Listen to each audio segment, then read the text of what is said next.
ইরানে ইসরায়েলের হামলার তীব্র নিন্দা ও প্রতিবাদ জানিয়েছে আরব ও মুসলিম বিশ্বের দেশগুলো। মঙ্গলবার ২০টি আরব ও মুসলিম দেশের পররাষ্ট্রমন্ত্রীরা যৌথ বিবৃতিতে এ নিন্দা জানান।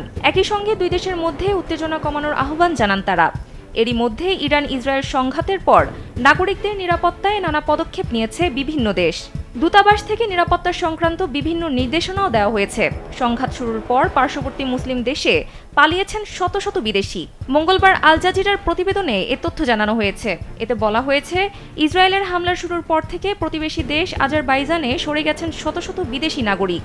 এএফপি নিউজ এজেন্সিকে নাম প্রকাশে অনিচ্ছুক সরকারি কর্মকর্তা জানিয়েছেন, ইসরায়েল ও ইরানের মধ্যে সামরিক উত্তেজনা শুরুর পর থেকে ১৭টি দেশের ৬০০-এর বেশি নাগরিক ইরান থেকে আজারবাইজানের মাধ্যমে সরিয়ে নেওয়া হয়েছে।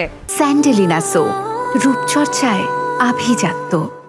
সূত্রটি জানিয়েছে, ক্যাস্পিয়ান সাগর উপকূলের আস্তারা চেকপয়েন্ট দিয়ে সীমান্ত অতিক্রম করা উদ্বাস্তুদের বাকু বিমানবন্দরে নিয়ে যাওয়া হচ্ছে।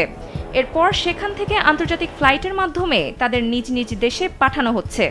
তারা Russia, Belarus, Kazakhstan, Kyrgyzstan, Tajikistan, Uzbekistan, Germany, Spain, Italy, Serbia, Romania, Portugal, যুক্তরাষ্ট্র, সংযুক্ত আরব আমিরাত, চীন এবং ভিয়েতনামের নাগরিক।